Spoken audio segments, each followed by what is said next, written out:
Steve Young said this on KNBR about the Niners quarterback situation, Garoppolo and Trey Lance. The whole thing is fraught with terror, right? As we said before in the offseason, John Lynch and Kyle Shanahan could not have screamed any louder to any of us. They went all in a year where they thought they'd have a shot to go from 12 to the top 5 for the generation that's going to be Kyle and John's signature. They decided we don't want Jimmy to be our quarterback, and yet here we are. He's been very he is. We talked about. Well, he's lived it. You know, when you talk to someone who's got a divorce and then you're going through a breakup, I'm sure it happens like when people are going, you know, business is going under, and you know it happens in the restaurant business all the time. So you talk to someone else in the restaurant business, like, I know exactly. It just invokes that emotion that probably goes away when he's just with his family and his kids. But immediately when he gets asked, and this is probably the number one question he gets asked, I'm sure by a country mile, it just, you and I think you read it, I listened, just that moment, what he went through with Joe, like that was a powerful time in the guy's life, right? That 4 or 5 year stretch, and he sees it. Now, the Niners could only hope and pray that it's 50% of the outcome of what it happened with those guys, right? With Trey would be, if he's half the player Steve Young is, they're in pretty good shape. And clearly Jimmy's not Joe, but it is a bizarre situation, I'd say, right? Because the thing with the Bears, I watched a little bit of Nagy talk today. I just follow the Bears on Twitter, and I just saw his face, so I listened to a little bit. And he was being asked, like, you know, did you actively try to hide that you were going to play Justin Fields? And he's like, yeah, I mean, what was the point if we were going to use him? Like, we're not just going to be like, yeah, we're probably going to use him 7 plays. Kyle, and that's how I think most coaches would be, right? He's like, what was I just going to tell Sean McVay? Get ready for him. 3rd play, 2nd series. We got to run to the left. Kyle was pretty open with it, right? He was playing him a ton in camp, and rightfully so. I mean, it was sneaky open competition, but it really wasn't.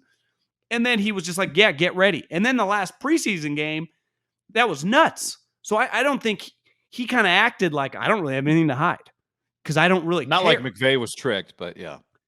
Not like, I know, but I mean, Kyle was very, very upfront with his blueprint. And honestly, that is kind of a message to Jimmy. Like, listen, I don't value, like, it doesn't matter to me. Well, like, you know what it is? Using you guys both a little like widgets, right? Whoever's the better guy, I'm just going to roll with it.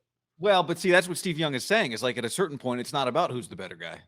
At a certain point, it's not, even if Jimmy's better, they're going to make a switch. I think that's part of his point. It's like, well, it's inevitable. Every coach loves to say, when you say to them, you know, especially college coaches, it's like the spring, and you'll be like, you know, Middlecoff, he was the starter last year. Is this his job? It's like, well, you know, every job is the competition, every position. And we're like, yeah, Middlecoff was the starter last year. There's not competition at every position. What are you talking about? This is the opposite of that. There's not any competition at this position, right? Like, because Steve played out the extreme, which was, what if Garoppolo's great? What if they win the Super Bowl? What now? In that extreme, as we've talked about before, I think Jed York said it a couple of months ago. In that extreme, okay, maybe Jimmy Garoppolo stays the starting quarterback, but maybe not. But it's not. Steve's ultimate point here is, this is not all these other things you hear about every other position all the time in all of sports, which is, it's about competition. The best guy plays. Now, maybe Trey Lance is the best guy for some of the packages. Maybe Trey Lance is going to be better than Jimmy soon.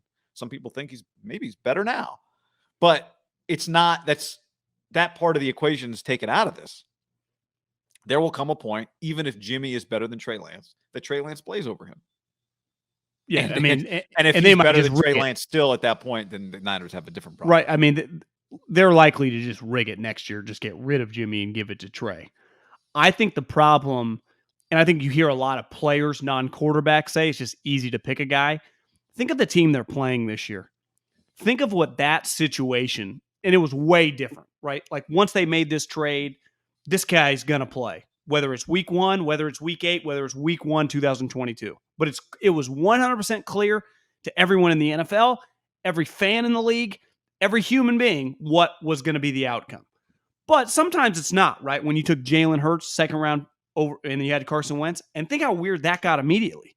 It is just a conversation, given the power of the position, that it overtake. Like, we'll get into the Niners injuries. They got a game they're playing. It's just constantly the number. Ayuk, what the fuck's going on there? It's just the number one story, always. because the quarterback by far is the most important guy. We talk about it with our gambling stuff. We're like, one of these weeks, a line is going to go from if a guy tests positive or he's, contract tracing, it's like so-and-so is going to miss the game.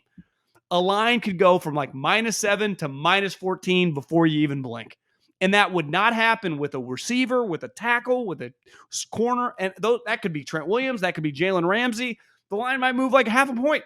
But the moment it happens to like a top 15 quarterback, that line, that first, it's going to get pulled off the board. And then it's going to come back and the number's going to look completely different. And Coward has been saying this since I've been listening to him. It's the only position that moves the needle in Vegas. And as a fan, we know now it's really the only position that it's not the only position that matters because you have to be good at other positions, but it is the number one position that dictates the success and failure of your team. And that so much is on that guy to like, it's hard for, I feel for Jimmy in the sense of like, he's got to be the good guy, but he's got to be a good teammate to Trey, but he's got to be the leader of the team. And then you're going into Philly, like Jimmy's like, well, I can't just kind of half-ass it, just knowing that like I got to play well too, or I'll get benched or we'll lose. I mean, not just all get benched. They are looking for a reason in some ways. Yeah, but then who knows? Maybe he was bad. Then I'd have to stay ready because I might go back in. It's an awkward situation. Nobody, when a receiver scores a touchdown, the camera doesn't immediately cut to the other receiver on the team. Like, let's see if he high fives him, right? Let's see if he holds him. I thought that last Thursday when Mike Evans had like one catch and all the other guys were going nuts and Antonio Brown and then Gronk. I was like, I wonder if Mike Evans, he's got to go hug. Godwin caught a touchdown and he was there, but he still got to think like, I got 2 catches. All these guys got like 15 and 3 touchdowns. Fuck, I want some love. But I will say, I think there's a difference. Like, I think when they show Mike Evans, that's the director of the broadcast saying, look, Mike Evans hasn't even done anything and they're scoring. I think when they do it with quarterbacks, it's like, let's see. Let's see. Is he going to smile when because part of it's like, you can't just high five. You got to smile. You can't just pat him on the shoulder. You got to like really look excited because a touchdown. Everyone's excited when you score a touchdown. I think there's a lot of that on the Mike Evans. Well, I mean, he was good, but I was thinking in the back of my head, like, is deep down he kind of mad? Like, bro. Well, I would love if somebody else on the Cowboys runs in a touchdown this week and then they cut to Zeke. Well, the other guy might be faster, so yeah. I mean, who knows? Jimmy was good, but it was the Lions. I do think he deserves credit for now he's being paid $25 million. So it's just, but the money's the money. As a human being, like it's not an enviable, I think part of what Steve Young's saying, like this shit's fucking hard, and it can create a problem even for good teams. I mean, he was winning Super Bowls, but they were so great and the league was way different. He had Walsh and a stacked team. But the way he describes it in that book is like, you're like, God damn, there's a lot of pressure on these two guys kind of going back and forth. But they were buddies and they had spent time together. I guess that relationship lasted a while, right? Just because they played on the same team for 5 years. This relationship is basically the equivalent in the NFL of like a 1-year fling, right? This is not, it's not like Jimmy and Trey are going to play together for 5 years. To me, it would be a huge upset if Jimmy Garoppolo is on the team next year, right? Yeah. It's the good part about it is that his individual success he's in a good spot to succeed. You and I talked about that a lot. And it's good for the Niners, talent, right? If he plays well. What's Washington good for him needs a quarterback. What's good for the gander, John, is good for the goose. Yeah. Whatever that means. But it applies here. What's good for Jimmy is good for the 49ers and vice versa. So this is where, look, winning is critical for winning. That's why winning matters, because you win. If you lose, you don't go to the playoffs. You lose money. You're not as interesting. If you win, you have a chance to win a championship, blah, blah, blah. People get extended. You lose, people get fired. But this is also why winning is important, because this is the kind of thing that when you're winning, it's less of a talking point. If you're losing, then the question starts to happen. Are you losing because of this? Is this actually getting in your way? I heard you mentioned the Russillo Trent Dilfer conversation the other day. One thing Dilfer said was, he said, Jalen Hurts is a great football player and a good quarterback, but he's a great guy. And the longer Jalen Hurts is your starting quarterback, the harder it will be for you to replace him, because the more he can exert his moral authority over the locker room. I think I think he said it that way. And he said he'd known him since he was like 16, right? He's known him for a long time. And basically what he's saying is the longer he's your quarterback, the more of a leader he becomes, and the harder, the more ingrained in the fabric of your team he is. So you start losing games if you're the Niners. Now you start going like, well, the quarterback is supposed to be the leader of the whole thing. That's why when a quarterback is named a captain, nobody's like, oh yeah, that means everything. It's like, yeah, the quarterback's. It's when a quarterback's not a captain that you kind of get your attention, especially a second-year guy like Tua. And so that's where winning, it becomes what happens if they're winning enough to be in the playoff race, but not winning enough that it's comfortable.